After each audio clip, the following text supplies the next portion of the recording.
વિજય કોનો થયો? જનતાનો વિજય થયો છે. ગુજરાત આખાની જનતાના સપના અને આશાનો વિજય થયો છે એ વાત તો બરાબર, પણ સંદેશ શું છે? વિજય સંદેશ યાત્રા તો હમણાં પાછી. વિજય જનતાનો થયો છે, પણ સંદેશ શું છે? સંદેશ એવો વિસાવદરની જનતાએ આપણને 3 સંદેશ આપવાનું કામ કર્યું. પહેલો સંદેશ કે ભાજપ જેવી ભ્રષ્ટ, દુષ્ટ, ગુજરાત વિરોધી, જનતાને લૂંટનારી, શોષણ કરનારી પાર્ટીને હરાવવી જ જોઈએ અને કોઈ સંજોગોમાં ન જીતવી જોઈએ. પહેલો સંદેશ વિસાવદરની જનતાએ આપ્યો. વિસાવદરની જનતાએ આખા ગુજરાતને એવો મેસેજ આપ્યો કે આ હારવાને લાયક પાર્ટી છે ભાજપ, આ ન જીતવી જોઈએ, આને ન મત અપાય. આખી સરકાર આવી જાય તો પણ આને ન જીતવા દેવાય, કેમ કે આ જીતવાને લાયક પાર્ટી નથી, આ ભગાડવાને લાયક પાર્ટી છે. એવો સંદેશ વિસાવદરે આપ્યો. બીજો સંદેશ કે હારવાને લાયક પાર્ટી તો છે, પણ કઈક લોકો હતાશ થઈ ગયા હતા, આ નહીં હારે. એવા સમય વિસાવદરે સંદેશ આપ્યો કે આ હું એના બાપાને હરાવી શકાય એમ છે. પહેલો સંદેશ કે હારવાને લાયક પાર્ટી છે. બીજો સંદેશ કે હરાવી શકાય છે. એ કરીને બતાવ્યું. આખા રાજકોટના ભાજપના નેતાઓ, રાજકોટ સિટી, રાજકોટ જિલ્લા, આખું ટોળ ત્યાં વિસાવદરમાં આટા મારતું હતું. નાયા ગયા વગેરે રખડતા હતા. નાયા રાજકોટ આખાના રોડ તૂટેલા છે. અનેક જગ્યાએ ટાઉન પ્લાનિંગ સ્કીમ ની અંદર ગેરકાયદેસર બાંધકામો થયેલા છે. રખડતા ઢોર ક્યારે આંટીએ લઈ લઈને કોનું રામ નામ સત્ય થઈ જાય એના ઠેકાણા નથી. અનેક વોર્ડમાં પીવાના પાણી નથી આવતા. રાજકોટનો અગ્નિકાંડ દુર્ઘટના બની, એમાં ન્યાય નથી મળ્યો, કોઈને સજા નથી થઈ. એ બધી વાત ભૂલીને આખા રાજકોટ સિટી અને રાજકોટ જિલ્લાના ભાજપના કહેવાતા નેતાઓ એક ઠકારો ભરીને આટા મારતા અને રોજ અમે ગમેના નાયા ધોયા, દાખલ પાણી કર્યા વગરના ગમેના રખડતા હતા. લોકોએ વિસાવદરની મહાન જનતાએ એમની જગ્યા બતાવી દીધી, એમની હેસિયત બતાવી દીધી. જાઓ તમારા ગામમાં રોડ ઠેકાણે કરો, અહીંયા અમારા પેરિસ વાળા રખડતા. રાજકોટના કોર્પોરેટરો, રાજકોટના ધારાસભ્યો, રાજકોટના ભાજપની ટોળકીના સભ્યો ન્યાય આવી પેરિસના રોડની વાતો કરતા.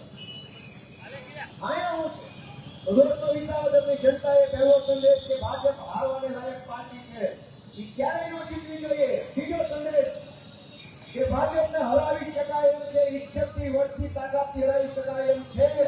અને ત્રીજો સંદેશ કે ગુજરાતની જનતાનો હાથમાં જે દિવસે જાગશે કે જ્યાં ભાજપ વાળા ઉભી ઉતરીએ બહાર છે દિવસે. એ મહત્વનો સંદેશ વિસાવદરે આપ્યો કે જો જનતા જાગે તો ભાજપનો એક ભ્રષ્ટાચારી નેતા જે મુઠ્ઠીઓ વાળી બન્યું થઈ ગઈ ભાજપ સંદેશ વિસાવદરે આપ્યો. આખી સરકાર લાગી ગઈ, ભ્રષ્ટાચાર આવ્યા, કેમ કે જનતાનો આત્મા જાગેલો છે. જનતાનો આત્મા જાગ્યો. જનતાએ નક્કી કર્યું કે અમે તો અમારા મુદ્દા ઉપર મત આપશું. બીજી વાતો મંડળ બનાવવું, ચંદ્ર બનાવવું, પેરિસ બનાવવું નહીં, અમારા ગામનો ડામરનો રોડ બનાવવું, એવું જે વાત કરશે ને એ મુદ્દા ઉપર મતદાન. દોસ્તો, હું આજે ગોપાલ ઇટાલિયા વિસાવદરના પ્રતિનિધિ તરીકે, ગુજરાતના દીકરા તરીકે, આ ગાંધી અને સરદારની ભૂમિના યુવાન તરીકે આખા ગુજરાતની જનતાને હું હાથ જોડીને વિનંતી કરું છું કે તમારા હાથમાં જગાડો, તમારા મનને ઠંડોળો, તમારી જાતને પૂછો કે ગુજરાતમાં જે કંઈ થઈ રહ્યું છે એ યોગ્ય છે કે અયોગ્ય છે. તમારી જાતને પૂછો ગુજરાતના લોકો, તમારા મનને પૂછો કે 40 વર્ષ સુધીનો સમય બીજેપીને આપ્યા પછી ગુજરાતના એક પણ શહેરમાં કે ગામમાં એક સારો રોડ ન હોય તો રાષ્ટ્રીય શરમનો વિષય છે, દુર્ભાગ્યનો વિષય છે. દોસ્તો, ગુજરાતની જનતા પોતાના આત્માને પૂછે કે શું આ હાથુમાં દાખલે છે ભાજપને કે રોડ તૂટેલા હોય, રોડ ઉપર ઢોર હોય, રોડ ઉપર દબાણ હોય. આઝાદીના 75 વર્ષ થઈ ગયા. દોસ્તો, ચંદ્ર અને મંગળ ઉપર જીવન જીવવાની શક્યતાઓ છે કે નહીં એ માટે નાસા સંશોધન કરે છે અને રાજકોટના અનેક વોર્ડમાં પીવાનું પાણી આવતું નથી. એક તરફ દુનિયા ક્યાં પહોંચી અને આપણે ક્યાં છીએ કેવા કેવા પ્રશ્ન ઉપર આપણે આપણી જિંદગીનો કિંમતી સમય આંદોલન કરવામાં વેડફવો પડે. ભગવાને અહીંયા 50 વર્ષનું આયુષ્ય આપીને મોકલ્યા છે. 50 વર્ષ એટલે કે જેમાં હાથ પગ મોઢું જીભ બધું સારું હાલતું હોય. 51 થી જીવવું પડે. જિંદગીના મહત્વના 50 વર્ષ ભગવાને જે જીવવા આપ્યા છે એમાંથી 30 વર્ષમાં ભાજપ સામે આંદોલન કરવામાં પતી જાય. પીવાનું પાણી આપો આંદોલન, પેપર લીક બંધ કરવા આંદોલન, રોડ બનાવવા આંદોલન, 10મું અમારા ગામમાં સરકારી આંદોલન, ગામમાં શિક્ષક નથી શિક્ષક મૂકો આંદોલન, ફલાણો સાહેબો માતા બાળકોની બદલી કરવા આંદોલન, જીએસટી ઘટાડવા આંદોલન, મહાનગરપાલિકા આંદોલન, તાલુકા પંચાયત આંદોલન. આપણને એમ થાય ભગવાને આપણને આંદોલન કરવા જન્મ આપ્યો. આ ભારત દેશમાં આપણને એમના વગર માગે નહીં મળે કાંઈ. શું આપણા દેશના નાગરિક નથી? મિત્રો, આપણા આત્માને ખસોડવાનો સમય. ગોપાલ ઇટાલિયા કે ઈશુદાન ગઢવી જરાય મહત્વના માણસો નથી, મામૂલી માણસો. જેમ તમે છો એમ હું એક નાગરિક.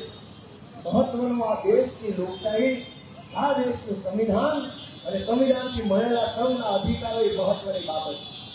પણ તમે કલ્પના કરો કે ભાજપના રાજમાં આ રાજકોટમાં ગુંડાઓ જમીન ઉપર કબજો કરી લે તો આજથી સરકાર એ ગુંડાનું કાંઈ બગાડી શકે એમ નથી. આપણી જાતને પૂછો, મત આપવા જા જૂથમાં ત્યારે ઉમેદવારની અટક જોઈ નક્કી ન કરો મારી જ્ઞાતિનો છે કે નહીં, પણ ઉમેદવારનું નામ જોઈ જુઓ કે આ પાણીવાળો છે કે નહીં, આ કામનો છે કે નહીં, આ મારાથી કઈ થાય એમ છે કે નહીં. દોસ્તો, આપણા આત્માને પૂછો, ભગવાન પોતાના આત્માને અને પૂછો કે કેટલી વાર અટક જોઈ મત હતા કે મારી જ્ઞાતિનો છે, અમારી નાતનો છે. ગમે એવો ખરાબ માણસ હોય, અમારી નાતનો છે તો એક બટન દાબી ચાલી રીતે કેટલી વાર મત આપ્યા બતાય. વિસાવદરની જનતાને હું તો સલામ મારું છું. એ જનતાએ નાત નહીં, જાત નહીં, પાર્ટી નહીં, માણસ લાયક છે કે નથી એ જોઈ નારાયણ પણ ભગાડ્યા, લાયકને જીતાડ્યા છે. મિત્રો, એટલી બધી વ્યથાઓ આજ ગુજરાતમાં ભાજપની સરકાર ગામડા ભાંગવા બેઠી રહી છે. ગામડું એ ભારતની શોભા છે. ગામડું જે ભારતના માથા પરનો મુગટ છે. ગામડાથી ભારત બને છે, ગામડાથી ભારતનું લોકતંત્ર બને છે, ગામડું ભારતનો આત્મા છે. પણ ભાજપના રાજમાં ગામડે ગામડે ભાજપના માણસોએ ગુંડાગીરી મચાવી.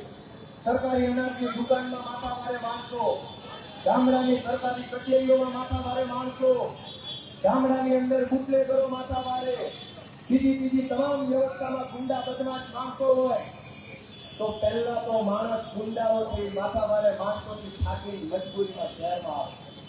ગામડામાં ખેતી સૌથી મોટો મુખ્ય વ્યવસાય છે, પણ ખેતીમાં પાણી નથી મળતું વર્ષોથી. જે કાંઈ મહેનત કરશે એનો લોહી રેડીને ખેડૂત પૂરો પાક પકડે, એનો પૂરો ભાવ ન મળે, કાંઈ બિયારણ ન મળે, ખાતર ન મળે, ખેતી છોડીને લાચારીમાં માણસ શહેરમાં આવે. નોકરીની તલાશમાં, વેપાર રોજગાર માટે લાચારીમાં માણસ શહેરમાં આવે. ગુંડાઓના ભયથી ગામડું છોડીને શહેરમાં આવે અને અહીંયા આવે ત્યારે જથ્થાબંધમાં મોત આપે છે. જથ્થાબંધ મોત. મોરબીનો પુલ તૂટે 100 જણાના મોત, રાજકોટનો અગ્નિકાંડ થાય 50 જણાના મોત, બાકીનો આંકડો છુપાવી દે.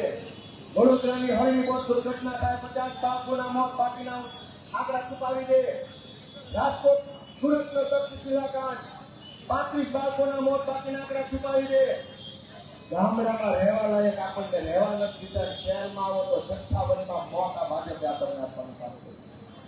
તૂટેલા રોડ ઉપર ખાડા, સરકારી અધિકારીઓ બધા બાળા, એને કઈ દેખાય નહીં. આપણી પીડા તો દોસ્તોને આપણી પીડા ન દેખાય.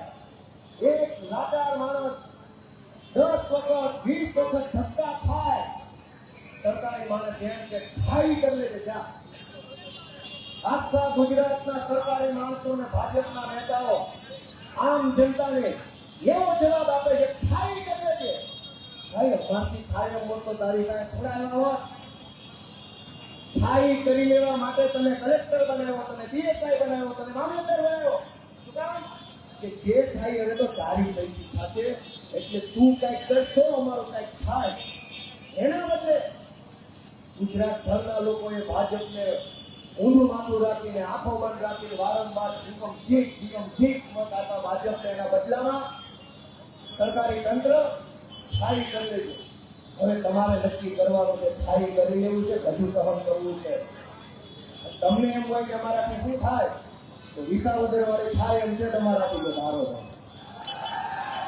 કરવી છે વિસાવદર વાળી કરવી છે વિસાવદર વાળી રાજકોટમાં વિસાવદર વાળી થઈ છે વિસાવદર વાળી નાખો બેટા. દોસ્તો અન્યાય સહન કરવાની એક હદ હોય. અન્યાય સહન કરવાની એક હદ હોય. આજ જમાનો એવો છે કે બાપ દાદાની જમીનનો ભાગ પડે અને 10 ફૂટ જમીન જો આપણામાં ઓછી આવે તો સુપ્રીમ કોર્ટ સુધી લડી લેવાની તૈયારી છે.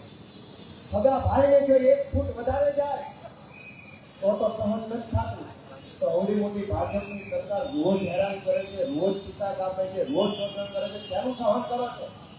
સગા ભાઈનું કોઈ સહન કરવા તૈયાર નથી. બાપ દાદાની મિલકતનો ભાગ પડે તો ઓછું કોઈ લેવા તૈયાર નથી. તારીખ થાય તોય અનેક કેસ કોર્ટમાં આવતા હોય. શું કામ? કે મને જમીન ઓછી મળી, મને આ મકાન ન મળ્યું, બાપાનો હાર ન મળ્યો. બાપે દોસ્તો 1-2 વીઘા જમીન માટે 10-10 વીઘા લડી લેવાની આપણી અંદર તાકાત છે. કદાચ રાજકોટનું શોષણ થતું હોય, ગુજરાતના કરોડો લોકો સાથે અન્યાય થતો હોય, સરકારી તંત્ર દાદાગીરી કરતું હોય તો દિવસો કેમ બધા? કઈ વાતની શરમ? સહન શું કામ કરો છો? શું મજબૂરી છે સહન કરી લેવા? વિસાવદરની જનતા તમને સંદેશ આપે છે કે બોલતા શીખી જાઓ, અવાજ ઉઠાવતા શીખી જાઓ, આત્માને જગાડવા સંદેશ શીખાવતો.